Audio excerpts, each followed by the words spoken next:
Hello, कैसे हो आप सब लोग। उम्मीद करता हूँ कि आप सभी स्वस्थ होंगे, मस्त होंगे। आज की जो क्लास है इसमें हम राजस्थान के प्रमुख राजवंशों की चर्चा करेंगे जो आरपीएससी फर्स्ट ग्रेड और जितनी भी राजस्थान के एग्ज़ाम हैं उन सब के लिए महत्वपूर्ण है। तो देखो, राजस्थान के प्रमुख राजवंश जिसमें हम 7वीं से 12वीं शताब्दी के अंत का जो समय है इसमें अपन इंक्लूड कर रहे हैं। तो देखो, राजपूतों जो क्या पढ़ रहे हैं अपन, राजस्थान के प्रमुख राजवंश। सबसे पहले जितने भी राजवंश हैं इनकी उत्पत्ति से संबंधित विभिन्न मत हैं जिनको हम एक एक करके पढ़ते हैं। सबसे पहला जो मत है वो है अग्निकुंड का सिद्धांत। प्रश्न ये उठता है कि अग्निकुंड का जो सिद्धांत है वो किसने दिया? चंद्रवरदाई ने दिया। चंद्रवरदाई कौन था? पृथ्वीराज तृतीय का दरबारी कवि, जिनको पृथ्वीराज चौहान भी कहते हैं। चंद्रवरदाई ने अपने ग्रंथ पृथ्वीराज रासो में क्या बताया कि राजपूतों को अग्निकुंड से उत्पन्न होना बताया। ये जो पृथ्वीराज जो रासो ग्रंथ है इसने चंद्रवरदाई ने छोड़ दिया था बीच में, इसको पूरा किसने किया? जलन ने। अब देखो, राजपूतों को अग्निकुंड से उत्पन्न होना बताया। अब देखो कैसे उत्पन्न हुए हैं। इसमें क्या बताया कि आबू पर्वत पर ऋषि वशिष्ठ के यज्ञ से 4 राजवंशों का उद्भव हुआ ना बताया गया है। वो कौन कौन से हैं? एक तो प्रतिहार, परमार, सोलंकी, चौहान। प्रतिहार, परमार, सोलंकी और चौहान। सोलंकी को चालुक्य भी बोलते हैं, परमार को पंवार भी बोलते हैं। तो चंद्रवरदाई का जो अग्निकुंड जो सिद्धांत है उसमें क्या बताया गया है कि आबू पर्वत पर ऋषि वशिष्ठ के यज्ञ से 4 राजवंशों का क्या होता है? उद्भव होना बताया गया है। 4 राजवंश कौन कौन से हैं? प्रतिहार, परमार, सोलंकी, चौहान। तो उम्मीद करता हूँ ये आपको सही समझ में आ गया। इस मत के समर्थक कौन कौन से हैं? मत का जो समर्थन है ना कि चौहानों की जो उत्पत्ति है वो अग्निकुंड से हुई है, इस मत को कौन कौन समर्थन कर रहे हैं? मूणोत नयनसी, सूर्यमल मिश्रण। मूणोत नयनसी और सूर्यमल मिश्रण। अब इसको अप्रत्यक्ष रूप से समर्थन कौन कौन दे रहे हैं? कर्नल जेम्स टोड और विलियम क्रूक। अब ये अप्रत्यक्ष रूप से किस हिसाब से समर्थन दे रहे हैं इसकी चर्चा आगे। इसमें क्या कर्नल जेम्स टोड क्या कहता है कि अग्निकुंड के मत को समर्थन देते हुए कहा कि विदेशी जातियाँ जैसे शक, कुषाण, यूनानी, सिथियन, हूण आदि को अग्नि संस्कार द्वारा शुद्ध करके उन्हें भारतीय समाज में शामिल कर लिया गया, वे ही आगे चलकर राजपूत कहलाए हैं। मतलब इन्हीं को आगे चल के अपन राजपूत कहते हैं। ब्राह्मणों से उत्पत्ति का सिद्धांत। ब्राह्मणों से उत्पत्ति का सिद्धांत किसने दिया? जो खुद ब्राह्मण है, गोपीनाथ शर्मा और डॉक्टर भंडारकर द्वारा इसको प्रतिपादित किया गया। इसके अलावा और भी साक्ष्य कहाँ मिले हैं? 1170 के बिजोलिया शिलालेख है, उसमें चौहानों को वत्स गोत्रीय ब्राह्मण कहा गया है। चौहानों को क्या कहा गया? वत्स गोत्रीय ब्राह्मण कहा गया। इसके बाद में कायम खा रास, जिसको जान कवि भी कहते हैं, में चौहानों को क्या बताया है? वत्स गोत्रीय ब्राह्मण ही बताया उसने भी। कुंभलगढ़ जो प्रशस्ति है उसमें बप्पा रावल को आनंदपुर के जो ब्राह्मण हैं उनसे संबंधित बताया गया है। इसके अलावा चाटसू लेख से गुहिल शासक जो भरत भट्ट है उसको ब्रह्म क्षत्रिय बताया गया है। तो ये ब्राह्मण उत्पत्ति के सिद्धांत हो गए, जिसमें सबसे पहले समर्थन किसने किया है, किसने माना है? गोपीनाथ शर्मा, डॉक्टर भंडार। इसके बाद में 1170 का बिजोलिया शिलालेख जिसमें इनको चौहानों को वत्स गोत्रीय ब्राह्मण कहा गया है। इसके बाद में कायम खा रास या जान कवि ने चौहानों को वत्स गोत्रीय ब्राह्मण, उसने भी यही बताया है। इसके अलावा कुंभलगढ़ जो प्रशस्ति है उसमें बप्पा रावल को आनंदपुर के ब्राह्मणों से संबंधित होना बताया है। चाटसू लेख में गुहिल जो शासक है भरत भट्ट उसको भी ब्रह्म क्षत्रिय बताया गया है। तो उम्मीद करता हूँ इतनी बात आपको समझ में आ गई। इसके बाद में वैदिक ऋषियों की संतान किस किस ने माना है? वैदिक ऋषियों की संतान जो खुद देखो वैदिक सीवी वैद, देखो यहाँ पे भी वैद है, यहाँ पे वैदिक है। तो वैदिक ऋषियों की संतान किस किस ने माना है? सीवी वैद ने माना है। इसमें क्या बताया कि ऋग्वेद के 10वें मंडल के कौन से सूक्त में? पुरुष सूक्त में 4 वर्णों का उल्लेख है। पुरुष सूक्त में है ना, ऋग्वेद के 10वें मंडल के पुरुष सूक्त में 4 वर्णों का उल्लेख है। किस प्रकार से उल्लेख है? देखो उसमें क्या उल्लेख है? पुरुष सूक्त में राजपूतों को ब्रह्मा की भुजाओं से उत्पन्न होना बताया, कि मतलब जो राजपूत है ना वो ब्रह्मा जी की भुजाओं से उत्पन्न हुए हैं। इसके बाद में मिश्रित जो मूल का जो सिद्धांत है वो दिया गया। किसने दिया? देवी प्रसाद चट्टोपाध्याय ने। उसने क्या बताया कि राजपूत जो है मिश्रित जातियों के संतान है, मतलब ज़रूरी नहीं है कि मतलब ये मिक्स हो रखा है, एक से ज़्यादा बहुत सारी जातियाँ इसमें मिक्स हैं। इसके बाद में सामाजिक आर्थिक प्रक्रिया का परिणाम किसने माना है? सामाजिक आर्थिक प्रक्रिया का परिणाम ब्रजपाल चट्टोपाध्याय के द्वारा। इसके बाद में कुछ मत है सूर्यवंशी और चंद्रवंशी मत। ये सूर्यवंशी और चंद्रवंशी जो मत है किसने दिया? गौरीशंकर ओझा प्लस दशरथ शर्मा ने। अब सूर्यवंशी किस किस को माना है? प्रतिहार, चौहान, गुहिल, राठौड़। प्रतिहार, चौहान, गुहिल, राठौड़, ये तो क्या है? सूर्यवंशी हैं। प्रतिहार, चौहान, गुहिल और राठौड़, ये तो सूर्यवंशी हैं। चंद्रवंशी कौन कौन से? चालुक्य, यादव, भाटी। चालुक्य, यादव, भाटी।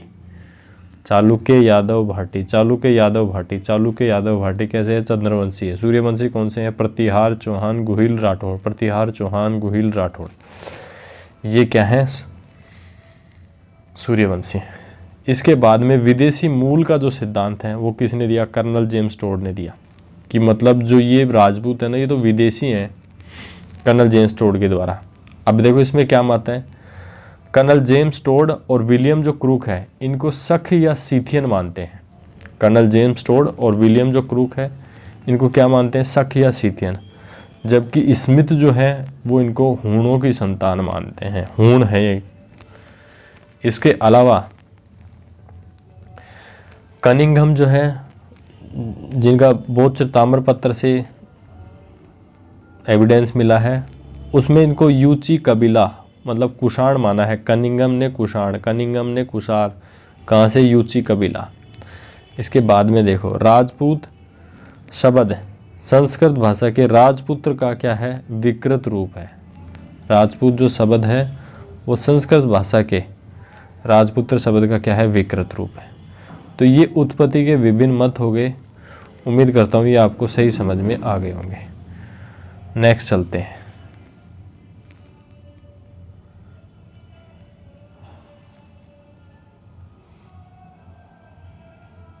तो देखो अब बात करते हैं अजमेर के चौहान।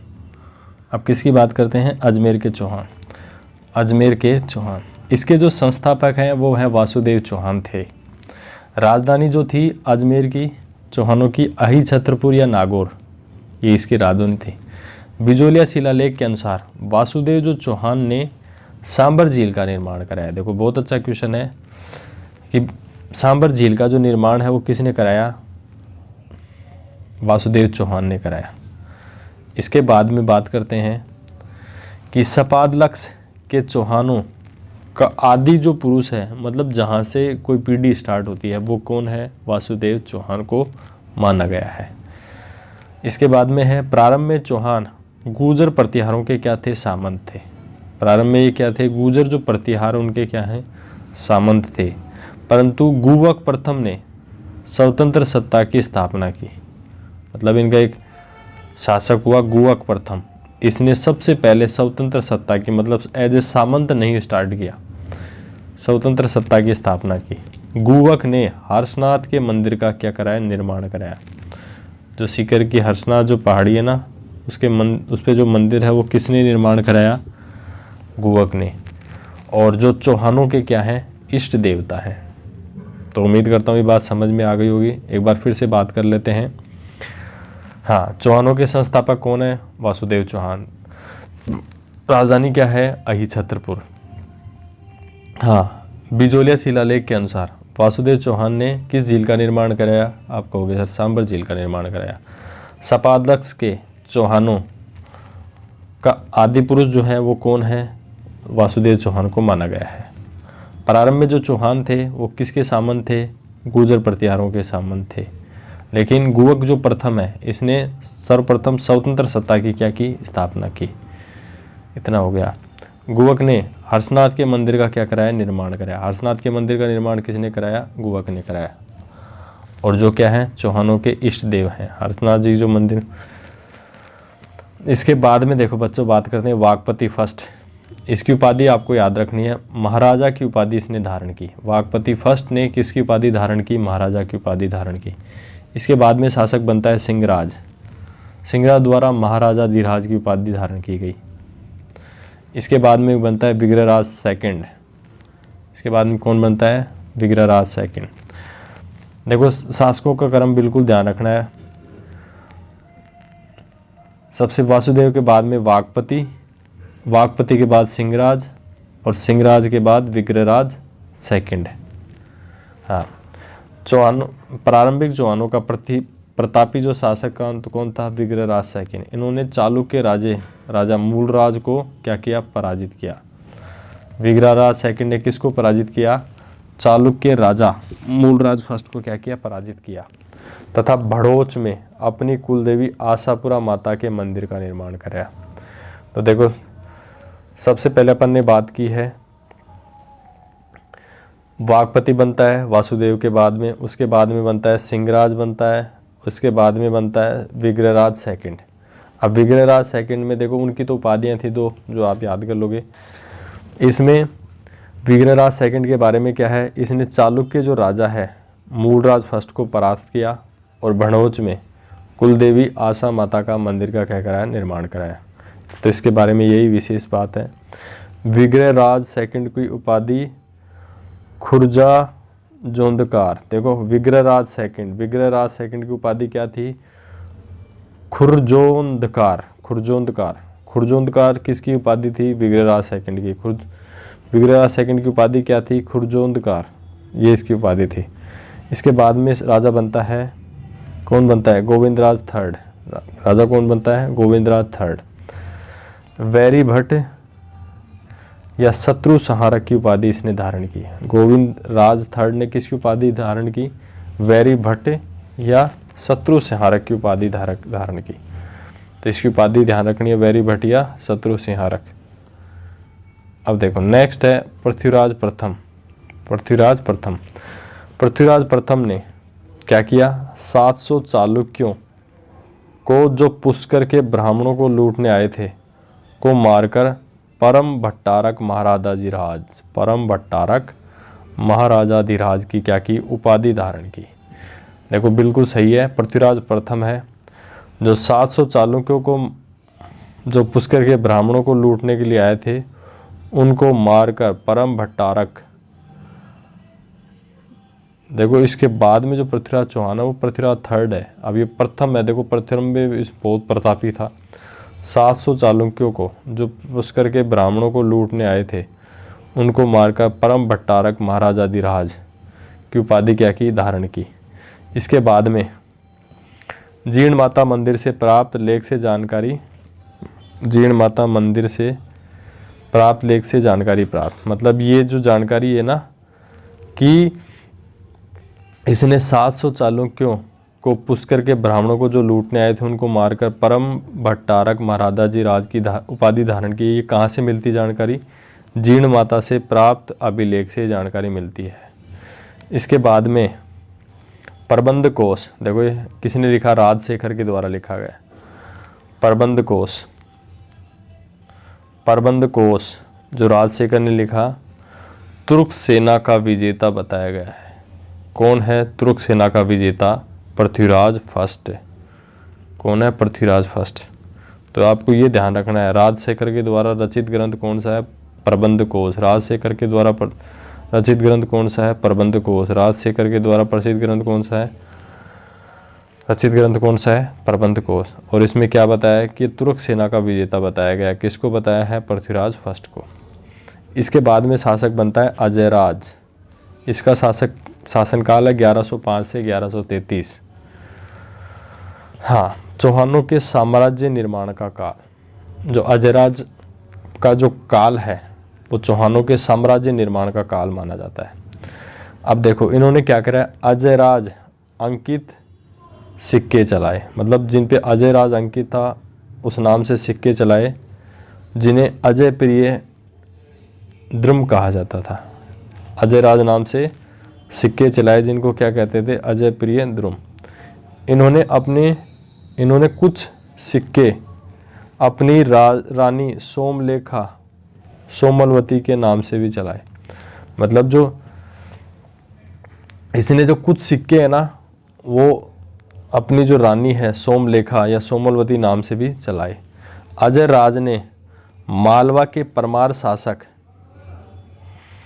नरवर्मन को क्या किया, पराजित किया। देखो ये भी है, अजय राज ने मालवा के शासक किसको पराजित किया, नरवर्मन को पराजित किया। इसके अलावा इन्होंने क्या है, अजय राज नाम से सिक्के चलाए। इसके अलावा इन्होंने कुछ सिक्के अपनी जो रानी है ना सोमलेखा या सोमलवती के नाम से भी चलाए। कुछ तो खुद के नाम से चलाए और कुछ अपनी रानी के नाम से। उसके बाद में देखो सबसे बड़ी बात है 1113 में अजमेरू नगर बसाकर इसने क्या किया, राजधानी बनाया। जो अजमेर है ना उसको पहले अजमेरू बोलते, अजमेरू नगर बसाया 1113 में और उसे अपनी राजधानी बनाया। तो देखो अजय राज को एक बार फिर से देख लेते हैं। देखो अजय राज का जो काल है वो चौहानों के साम्राज्य निर्माण का काल माना जाता है। पहली बात बिल्कुल सही। इन्होंने क्या किया, अजय राज अंकित के सिक्के चलाए जिन्हें क्या कहते थे, अजय प्रिय द्रुम। कुछ सिक्कों पर अपनी जो रामनी है सोमलेखा या सोमलवती नाम से भी सिक्के चलाए। इसके बाद में अजय राज ने मालवा के परमार शासक नरवर्मन को क्या किया, पराजित किया। 1113 में अजमेरू नगर को बसाकर उसको क्या बनाया, अपनी राजधानी बनाया। तो ये था अजय राज के बारे में। अब इसके बाद में बात करते हैं अर्णोराज या आनाजी। 1133 से 1155 22 साल इनका शासन रहा। अर्णोराज ने क्या क्या उपाधि धारण की, महाराजाधिराज, परमेश्वर, परम भट्टारक। महाराजाधिराज, परमेश्वर, परम भट्टारक। चौहान चालुक्य संघर्ष। अर्णोराज के समय किन किन के बीच में संघर्ष हुआ, चौहानों और चालुक्यों के बीच में संघर्ष हुआ। अब देखो ये संघर्ष कैसे चलता है। चालुक्य शासक कौन था अर्णोराज के समय, जयसिंह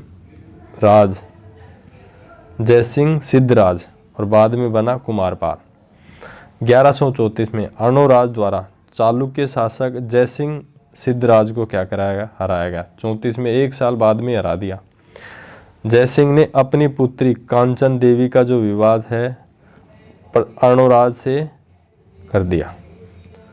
देखो हाँ, इसके बाद में अर्णोराज द्वारा अजमेर में आना सागर जो झील बनी हुई है वर्तमान में उसका निर्माण कराया गया। इसके बाद में उन्होंने पुष्कर में अर्णोराज ने देखो वराह मंदिर का निर्माण कराया। बहुत अच्छे अच्छे काम कराए इन्होंने। जहांगीर द्वारा भगवान वराह की प्रतिमा को तोड़ा गया। देखो डिस्टोर्शन का काम सारा इन्हीं का है। हाँ, इसके बाद में अर्णोराज ने अजमेर में खरतगच्छ के अनुयायियों के लिए भूमिदान किया।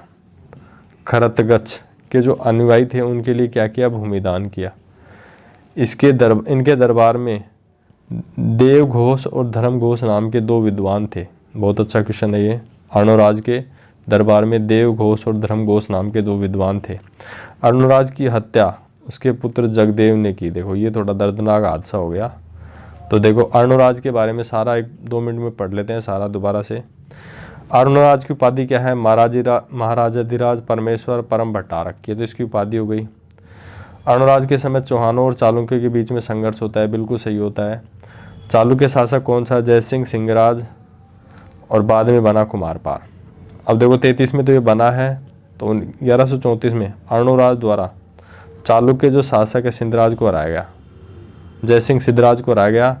और उसकी जो जयसिंह जो सिद्धराज है ना उसने अपनी जो बेटी है कांचन देवी का विवाह किससे कर दिया, अर्णोराज से कर दिया। अर्णोराज द्वारा कौन सी झील का निर्माण कराया गया, आना सागर झील का निर्माण कराया गया। और इसने पुष्कर में वराह मंदिर का भी निर्माण कराया। और जो ये वराह मंदिर है जहांगीर द्वारा भगवान वराह की जो प्रतिमा है उसको तोड़ दिया गया। हाँ, अर्णोराज ने अजमेर में खरतगच्छ के जो अनुयायी हैं उनके लिए क्या किया, भूमिदान किया।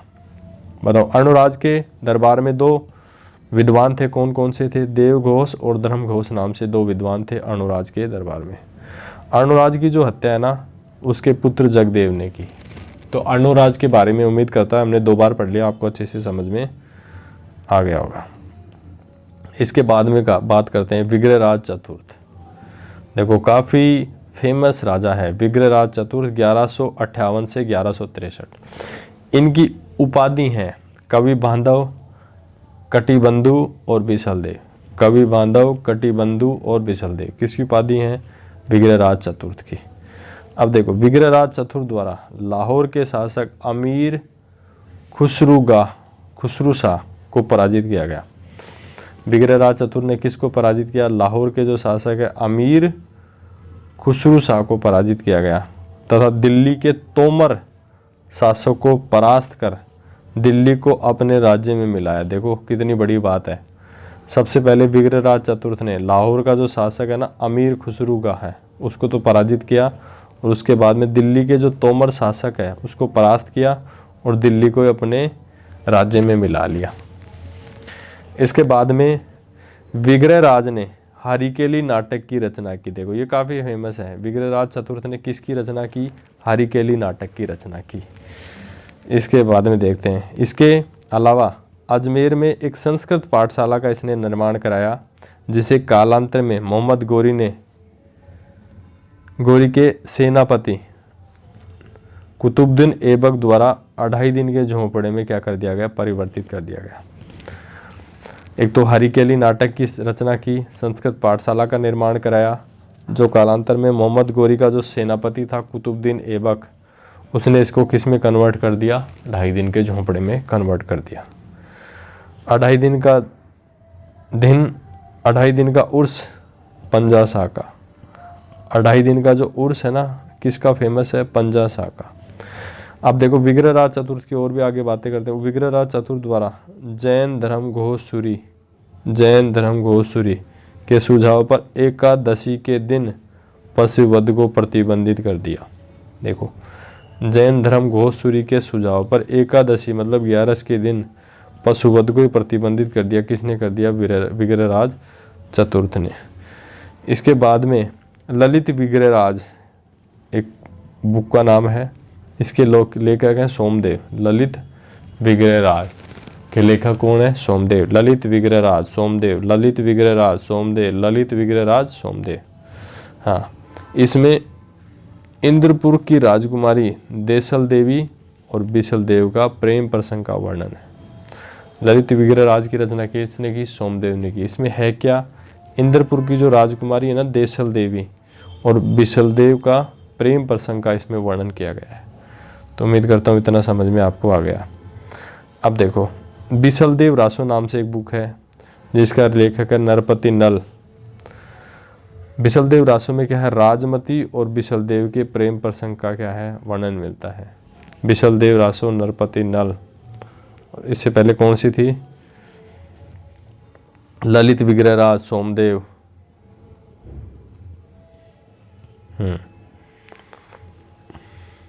इसके काल को चौहानों का स्वर्ण काल कहा जाता है। किसके काल को चौहानों का स्वर्ण काल कहा जाता है?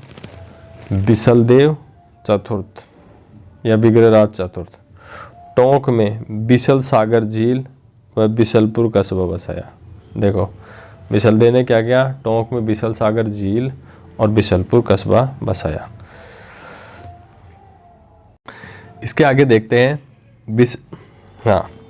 विग्रहराज चतुर्थ के बाद उसका जो पुत्र है अपर गांगेय शासक बना, लेकिन पृथ्वीराज द्वितीय द्वारा इसकी हत्या कर दी।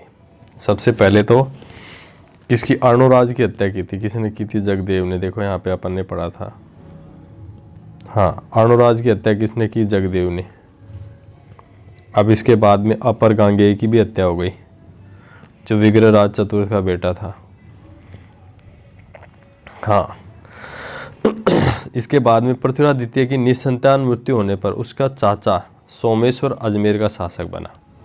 पृथ्वीराज जो द्वितीय है उसकी निसंतान मृत्यु हो गई और उसके बाद में उसका चाचा जो है सोमेश्वर अजमेर का शासक बना। अब देखो एक बार विग्रहराज चतुर्थ के बारे में बिल्कुल शॉर्ट में पढ़ लेते हैं दोबारा से। सबसे पहले इसकी उपाधि कवि बांधव, कटिबंधु और बिसलदेव, ये विग्रहराज चतुर्थ की उपाधि हैं। काल इसका याद रखेंगे 1158 से 1163, मात्र 5 साल ये राजा रहा। विग्रहराज चतुर्थ ने लाहौर के शासक अमीर खुसरू शाह को पराजित किया और दिल्ली के तोमर जो शासक है उसको परास्त कर दिल्ली को अपनी राजधानी में मिला लिया। इसके बाद में हमने क्या पढ़ा है, विग्रहराज ने हरिकेली नाटक की रचना की है। इसके अलावा अजमेर में एक संस्कृत पाठशाला का निर्माण कराया, जिसे मोहम्मद गोरी का जो सेनापति है कुतुबुद्दीन ऐबक ने 2.5 दिन के झोंपड़े में क्या कर दिया, परिवर्तित कर दिया। 2.5 दिन का जो उर्स है वो कहाँ का प्रसिद्ध है, पंजा शाह का। कहाँ का प्रसिद्ध है, पंजा शाह का। इसके बाद में विग्रहराज चतुर्थ जैन धर्म घोषसूरी के सुझाव पर एकादशी के दिन पशुवध मतलब पशुओं की बलि पर क्या करते हैं, प्रतिबंध करते हैं। इसके बाद में एक फेमस बुक है ललित विग्रहराज। इसके लेखक कौन है, सोमदेव। इनमें इंद्रपुर की राजकुमारी देसल देवी और बिसल देव का प्रेम प्रसंग है, मतलब लव स्टोरी है। इसके बाद में अपन बात करते हैं बिसल देव रासो। लेखक कौन है, नरपति नल। इसमें क्या बताया है, राजमती और बिसलदेव के प्रेम प्रसंग का वर्णन मिलता है इसमें। इनके काल में चौहानों को, जो बिसलदेव है या विग्रहराज चतुर्थ है, इसके काल को क्या माना गया है, चौहानों का स्वर्णकाल माना गया है। इसमें देखो ये इंपॉर्टेंट बुक है, कौन सी बुक है, बिसलदेव रासत नरपति नल, बिसलदेव रासव नरपति नल। हाँ, इसके बाद में देखो बिसलदेव ने बिसलपुर झील और बिसलपुर कस्बा बसाया। कहाँ पे बसाया, टोंक में बसाया। विग्रहराज चतुर्थ के बाद, जैसे ही विग्रहराज चतुर्थ मरा 5 साल बाद में 5 साल इसका राजा रहा। उसके बाद अपर गांगे शासक बना, लेकिन पृथ्वीराज द्वारा इसकी हत्या कर दी गई, पृथ्वीराज सेकंड के द्वारा। पृथ्वीराज द्वितीय की निसंतान मृत्यु होने के कारण उसका चाचा जो है ना सोमेश्वर अजमेर का क्या बनता है, शासक बनता है। निसंतान मृत्यु हो गई इसकी, क्योंकि इसने अपने बाप को ही मार दिया। बोलो, सोमेश्वर चौहान। सोमेश्वर का जो विवाह है कर्पूर देवी या कलचुरी राजकुमारी से हुआ। उपाधि है प्रताप लंकेश्वर। सोमेश्वर चौहान की उपाधि क्या है, प्रताप लंकेश्वर।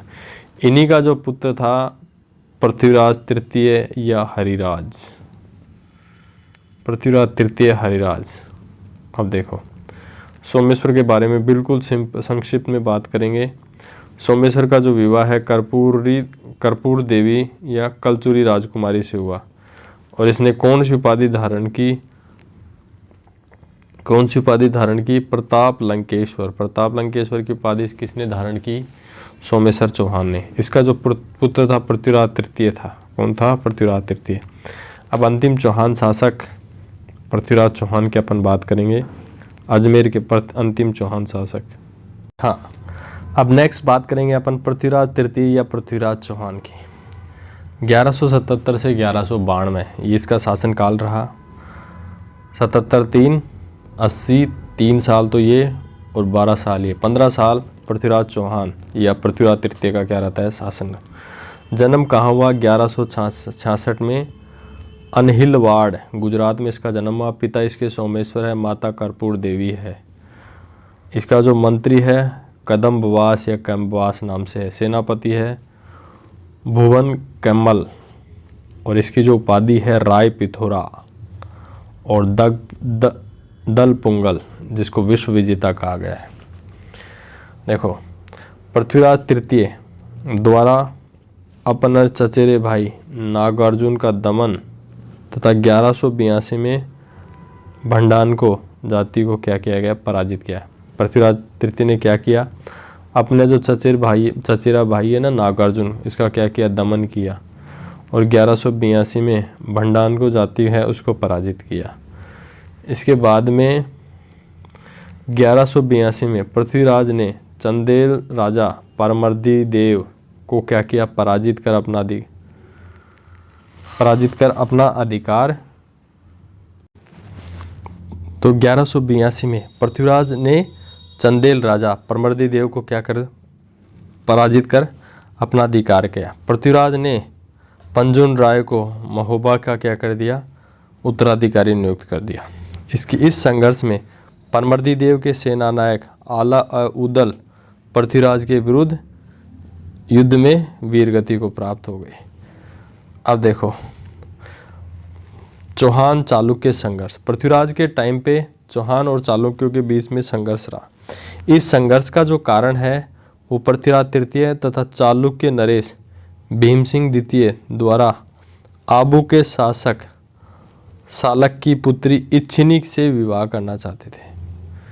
इस संघर्ष का जो कारण है वो पृथ्वीराज तृतीय है तथा चालुक्य शासक भीमसिंह द्वितीय आबू के जो शासक है सल्लख, इसकी पुत्री से दोनों क्या करना चाहते थे, विवाह करना चाहते थे। कौन कौन करना चाहते थे, एक तो पृथ्वीराज तृतीय, एक चालुक्य नरेश भीमसिंह। किससे शादी करना चाहते थे, आबू का जो शासक है सल्लख, इसकी बेटी है इच्छिनी से विवाह करना चाहते थे। इस कारण से चालुक्य और चौहानों में क्या हुआ, संघर्ष हुआ। इसके बाद में 1184 में दोनों पक्षों के मध्य युद्ध हुआ जिसमें भीम सेकंड को पराजित कर दिया गया, लेकिन युद्ध अनिर्णायक रहा। अंत में चालुक्य महामंत्री जगदेव प्रतिहार द्वारा दोनों में संधि कराई गई। तो ये है। इसके बाद में बात करते हैं चौहान गढ़वाल संघर्ष। चौहान गढ़वाल संघर्ष क्या कहता है कि पृथ्वीराज चौहान द्वारा जयचंद गढ़वाल की जो पुत्री है संयोगिता का क्या कर लिया गया, अपहरण कर लिया गया। अपहरण कर विवाह करने से संघर्ष हुआ। अब देखो, तुर्क चौहान संघर्ष, ये काफ़ी निर्णायक संघर्ष था तुर्कों और चौहानों के बीच में। तुर्क मतलब मोहम्मद गोरी। पृथ्वीराज रासो के अनुसार 21 बार, हमीर महाकाव्य में 7 बार, पृथ्वीराज प्रबंध में के अनुसार 8 बार, प्रबंध चिंतामणि के अनुसार 23 बार मोहम्मद गोरी के पराजित होने का उल्लेख मिलता है। लेकिन इतिहास में हमें 2 युद्धों की जानकारी मिलती है। तराइन का प्रथम युद्ध 1191, तराइन का द्वितीय युद्ध 1192। तराइन कहाँ है, करनाल हरियाणा में है वर्तमान में। तो देखो क्या होता है इसमें, सबसे पहले तराइन का प्रथम युद्ध होता है 1191 में, करनाल हरियाणा में है। पृथ्वीराज तृतीय वर्सेज मोहम्मद गोरी। पृथ्वीराज तृतीय विजयी होता है और पृथ्वीराज चौहान के दिल्ली सामंत गोविंदराज द्वारा मोहम्मद गोरी को घायल कर दिया गया। इसके बाद में तराइन का द्वितीय युद्ध होता है। हाँ, तो अपन बात कर रहे थे तराइन के द्वितीय युद्ध की। तराइन का द्वितीय युद्ध हुआ 1192 में। किस किस के बीच में, पृथ्वीराज तृतीय और मोहम्मद गोरी में। इस बार कौन विजय होता है, गोरी विजय होता है। इसमें देखो विभिन्न मत हैं इस युद्ध के बारे में, जिसमें चंद्रवरदाई द्वारा पृथ्वीराज को गजनी ले जाने का वर्णन करता है, जहां पृथ्वीराज द्वारा शबद भेदी बाण से गोरी को मार दिया गया। ऐसा तो चंद्रवरदाई कहता है। सिराज के अनुसार युद्ध के पश्चात पृथ्वीराज की हत्या कर दी गई। ऐसा कौन कहता है, सिराज। हसन निजामी क्या कहता है कि तराइन युद्ध के बाद पृथ्वीराज चौहान को अधीनस्थ शासक के रूप में अजमेर पर शासन किया, लेकिन विद्रोह करने पर हत्या कर दी गई। हसन निजामी ऐसा कहता है। इसके बाद में निजामी के इस कथन का संदर्भ गोरी के सिक्के द्वारा मिलता है, जिसमें एक तरफ मोहम्मद बिन शाम और दूसरी तरफ पृथ्वीराज लक्ष्मी नामांकित है। निजामी का जो मत है वो सर्वाधिक सटीक है। पृथ्वीराज द्वारा विद्वानों को संरक्षण, कौन कौन से विद्वान थे जिसने पृथ्वीराज ने शरण दी। एक था चंद्रवरदाई जिसने पृथ्वीराज रासो लिखा है, एक था जयानक, एक था वागीश्वर, जनार्दन, आशाधर, विद्यापति गोई। कौन सी, चंद्रवरदाई, जयानक, वागीश्वर, जनार्दन, आशाधर और विद्यापति गौड़। ये पृथ्वीराज द्वारा विद्वानों को जिनको संरक्षण दिया हुआ है वो है। इसके बाद में हम पढ़ते हैं चिश्ती संत। ख्वाजा मोइनुद्दीन चिश्ती का अजमेर जो आगमन है वो पृथ्वीराज थर्ड के समय हुआ। गोरी द्वारा पृथ्वीराज के जो पुत्र ना गोविंदराज को अजमेर का शासक नियुक्त किया। इसके बाद में अपन देखते हैं गोविंदराज के चाचा हरिराज द्वारा विद्रोह किए जाने पर ऐबक ने गोविंदराज से अजमेर लेकर उसे रणथंभौर का राज्य प्रदान किया। इस प्रकार गोविंदराज रणथंभौर में चौहान वंश का संस्थापक माना जाता है। तो देखो एक बार पृथ्वीराज चौहान को दोबारा से रिपीट कर लेते हैं ताकि एक अच्छी समझ बन जाएगी। हाँ देखो यहाँ से महत्वपूर्ण शासक है पृथ्वीराज तृतीय। अब देखो फटाफट बात करते हैं पृथ्वीराज तृतीय या पृथ्वीराज चौहान। देखो 1177 से 1192 ये इसका शासनकाल है। जन्म कहाँ होता है? 1166 में अनहिलवाड़ गुजरात में इनका जन्म होता है। पिता सोमेश्वर है, माता कर्पूरी देवी है और इसके मंत्री जो है कदम्बवास या कैम्बवास है। सेनापति कौन है? भुवन कमल है। सेनापति कौन है? भुवन कमल है। इनको जो उपाधि है पृथ्वीराज को किस किस की उपाधि है? राय पिथौरा और दल पुंगल। दल पुंगल का मतलब होता है विश्व विजेता। इसके बाद में अपन क्या देखते हैं पृथ्वीराज ने? देखो पृथ्वीराज तृतीय द्वारा सबसे पहले अपने चचेरे जो भाई है नागार्जुन को का क्या किया? दमन किया। और 1182 में भंडानको जाति को क्या किया? पराजित किया। एक तो चचेरे भाई नागार्जुन का दमन और 1182 में भंडानको का वध। इसके बाद में 1182 में ही पृथ्वीराज ने चंदेल जो शासक है परमर्दी देव को क्या किया? पराजित किया और वहाँ पे अधिकार कर लिया। पृथ्वीराज ने पंजुन राय को महोबा का क्या किया? उत्तराधिकारी नियुक्त किया।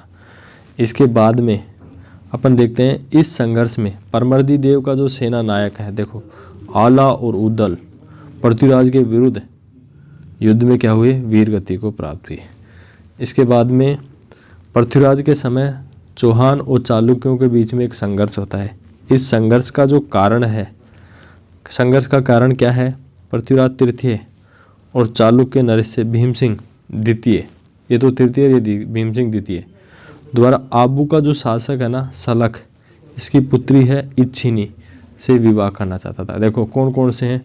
पृथ्वीराज तृतीय, इधर है भीमसिंह द्वितीय। भीमसिंह द्वितीय आबू के शासक इच्छिनी की जो पुत्री है उससे शादी करना चाहते हैं। इन कारण इनके बीच में संघर्ष होता है। 1184 में दोनों पक्षों के मध्य युद्ध हुआ जिसमें भीम फर्स्ट सेकंड को क्या हुआ? पराजित कर दिया गया। लेकिन युद्ध में अनिर्णायक रहा। लेकिन युद्ध जो है ना निर्णायक नहीं रहा, कहने का मतलब। अंत में चालुक्य महामंत्री जगदेव प्रतिहार द्वारा दोनों में क्या करा दी गई? संधि करा दी गई। इसके बाद में पढ़ते हैं चौहान गढ़वाल संघर्ष। देखो पृथ्वीराज चौहान द्वारा जयचंद गढ़वाल की जो पुत्री है संयोगिता का क्या कर लिया जाता है? अपहरण कर लिया जाता है। इसलिए चौहानों और गढ़वालों के बीच में भी क्या हो जाता है? संघर्ष होता है। इसके बाद में तुर्क चौहान संघर्ष। तुर्क का मतलब होता है मोहम्मद गोरी। पृथ्वीराज रासो क्या कहता है? पृथ्वीराज रासो के अनुसार 21 बार, हमीर महाकाव्य के अनुसार 7 बार और पृथ्वीराज प्रबंध के अनुसार 8 बार और प्रबंध चिंतामणि के अनुसार 23 बार मोहम्मद गोरी के पराजित होने का उल्लेख मिलता है। लेकिन इतिहास में हमें 2 युद्धों की जानकारी ही मिलती है। एक तो तराइन का प्रथम युद्ध और एक तराइन का द्वितीय। तराइन कहाँ है? करनाल हरियाणा में है। 1191 1192। तराइन का प्रथम युद्ध की सबसे पहले बात करते हैं अपन। 1191 में करनाल हरियाणा में हुआ। पृथ्वीराज तृतीय और मोहम्मद गोरी। जीता कौन? पृथ्वीराज तृतीय।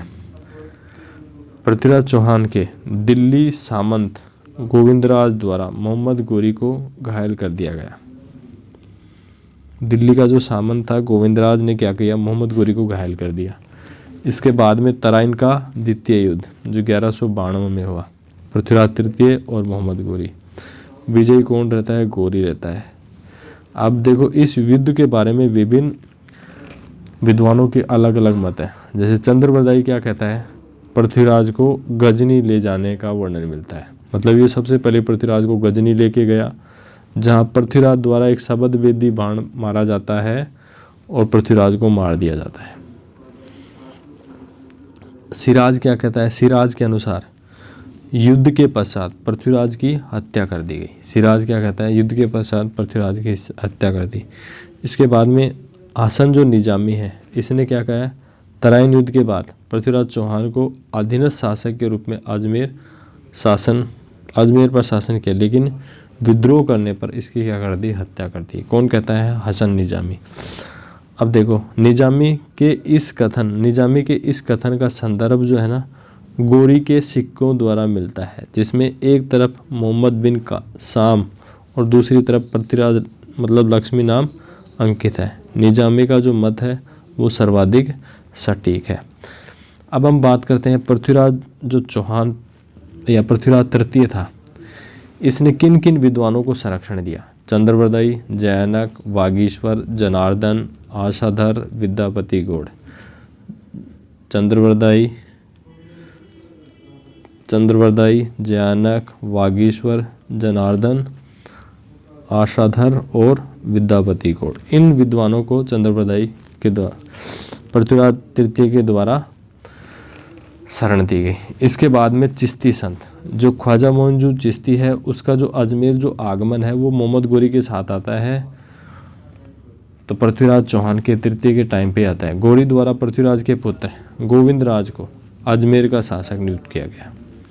लेकिन क्या होता है, गोविंद राज के चाचा हरिराज द्वारा विद्रोह किए जाने पर ऐबक ने गोविंद राज से अजमेर लेकर उसे रणथंभौर का राजा बना दिया। इस प्रकार गोविंद राज जो है रणथंभौर में चौहान वंश का क्या संस्थापक माना जाता है। रणथंभौर में चौहान वंश का संस्थापक कौन है, गोविंद राज। तो देखो आज के लिए हम चौहानों में इतना ही पढ़ते हैं, नेक्स्ट क्लासों में इसके बारे में और आगे पढ़ेंगे। तब तक के लिए नमस्कार, जय हिंद, जय भारत।